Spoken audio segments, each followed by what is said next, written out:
Today, I'm going to show you how I propagate plants for my terrarium projects. I will address some of the pros and cons of the current method and change it to something simpler yet effective.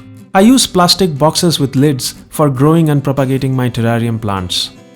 I have smaller boxes as well as larger ones that can house bigger plants.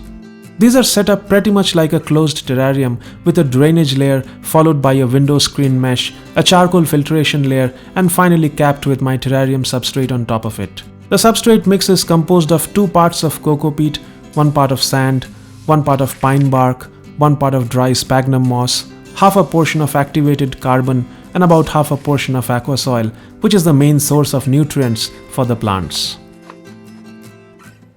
These boxes act as grow-out bins as well as a conditioning enclosure for the plants.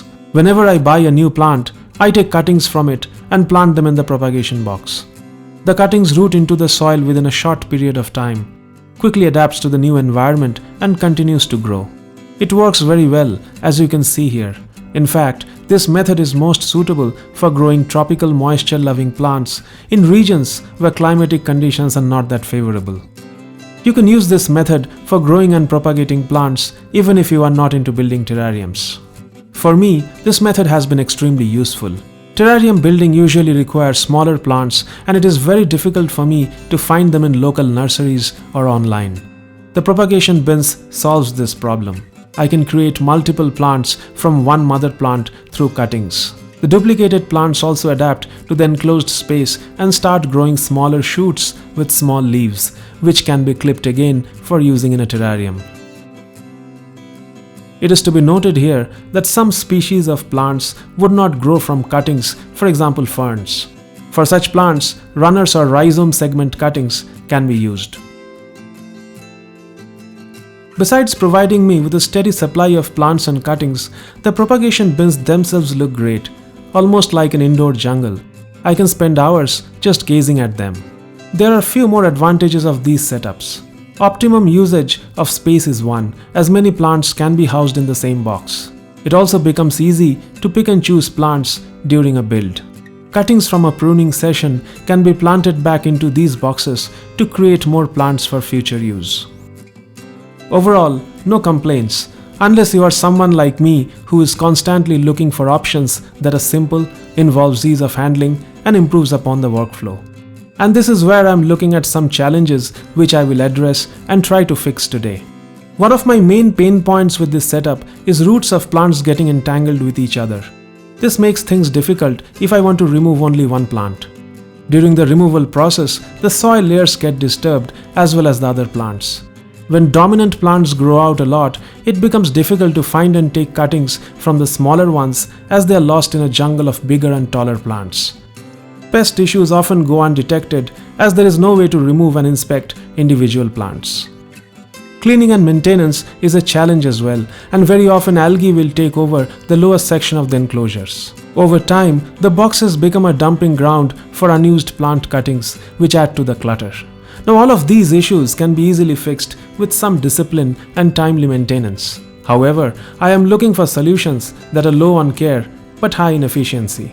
Today happens to be cleanup day, so I will take the opportunity to work on my propagation boxes.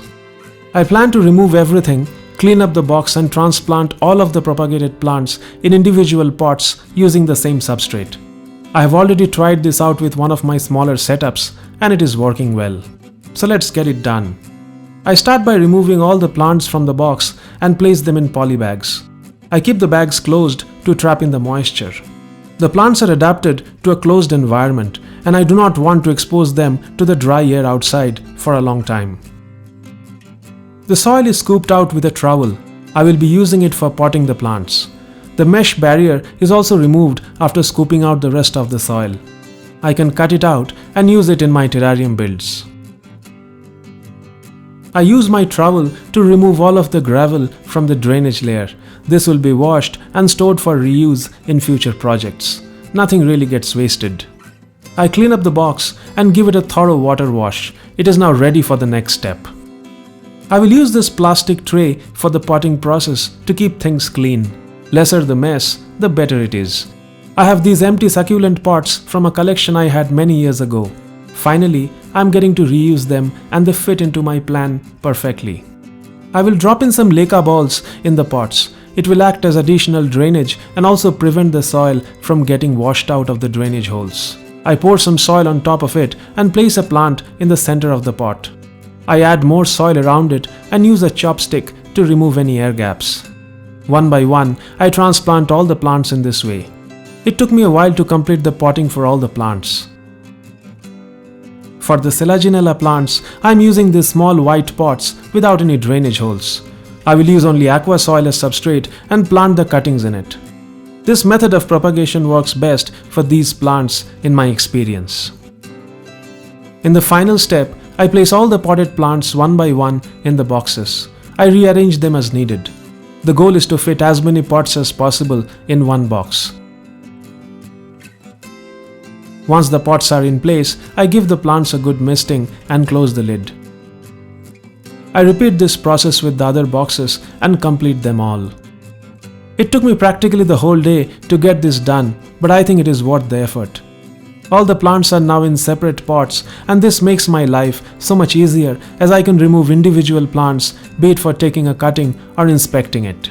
Keeping the box clean will be a non-issue, and I think I will settle for this method of terrarium plant propagation going forward. Like before, I am placing them on my shelf under LED lights for a duration of 10 hours every day. You could check out my video on terrarium lighting to know more on this topic. And that is all I have for you in this video. I hope you have been able to pick up some ideas to set up your own plant propagation box. Thanks for watching and see you in the next one.